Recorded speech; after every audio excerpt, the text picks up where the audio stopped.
Welcome to Circle of Kings. Let's talk about why most men are single and will remain single, and is modern dating already dead? So, around half of the people between the ages of 18 and 29 are currently single. In spite of this, nearly 80% of women claim to be physically active. Therefore, you must stop and pull yourself together. Stop simping and start asking why you are alone and why you are unable to attract the girl you desire. I'll share the startling truth with you about why so many men are single. As the years pass by, we can see a transformational shift in the changing dating landscape. This landscape also changed and shifted with COVID-19 hitting all of us in the last couple of years, pushing us back into our rooms and homes, forcing us to isolate ourselves and not interact with people in the real world. During the pandemic, there were people who used to talk to each other across apartment buildings through their windows and roofs. I even remember watching a video where a guy liked a girl whom he could see from his window, while she was sitting on her roof reading a book. He managed to send her messages through a drone, and then they started sharing meals and everything. The key takeaway is that people will occasionally find a way to make things work in their favor through interpersonal contact. It was a one-time thing. Most people,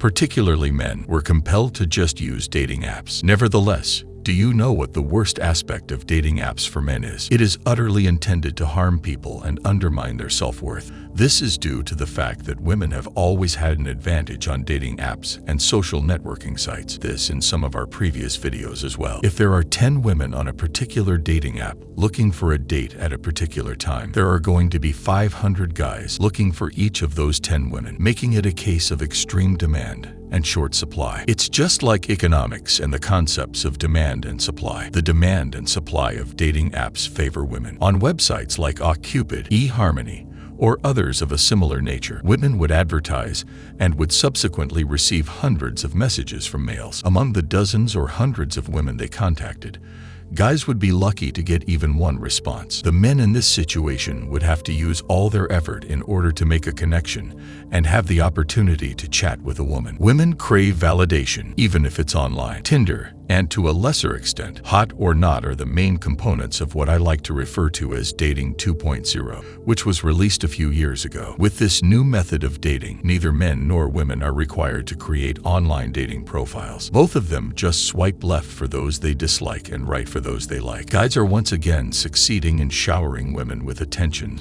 since most of them close their eyes and swipe to the right to increase the number of ladies they can choose from. Most guys will also swipe to the right when they see an ugly or unattractive woman, especially if she rates a 3, 4, or below on the attractiveness scale. After reading a recent article suggesting that most men swipe right on every single woman they see, I decided to put this hypothesis to the test by doing the same on Tinder to see what results I would get. And sure enough, a few of the heaviest, weirdest women I had ever seen responded. When I utilized my previous method, which consisted of just swiping right on ladies I thought were breathtakingly beautiful, I never received more than 3 or 4 matches despite having swiped at least 50 women. It follows that this is the typical match rate for boys, but if they swipe right on every woman they see, they will have more alternatives. Contrarily, this is true for women. Publish their profiles, relax, and let each swipe brush their egos individually. It's important to understand that women don't really respond to your overall profile in online dating. They'll respond if you tick all the boxes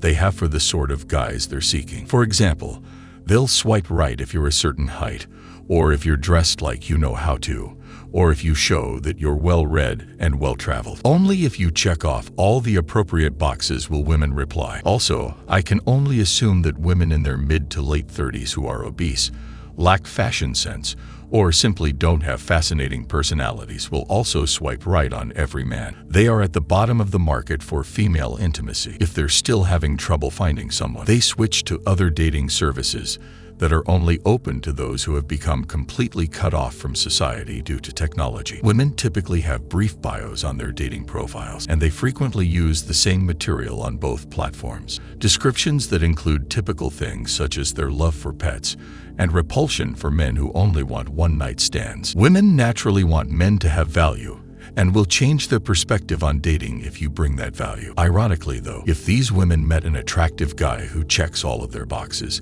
they'd be more than willing to have one-night stands with him. They would forego all of their so-called principles and lose their personal ethics to have a chance at a hot fling with someone who they think is hot and attractive. The point here is that because of this imbalance in online dating, women receive more attention than they ever can, and men get to have their self-esteem crushed by women who only see them as one of 500 men who swiped right on their profile. This causes a lot of guys to grow to hate and dislike women, and some of them go as far as to become incels. I want to sincerely caution you guys about it. Listen, hating on women won't make your problem go away. If you chose to follow your own path and take the red pill, that is a totally different matter, and I completely respect your decision because I am aware that you do not despise women.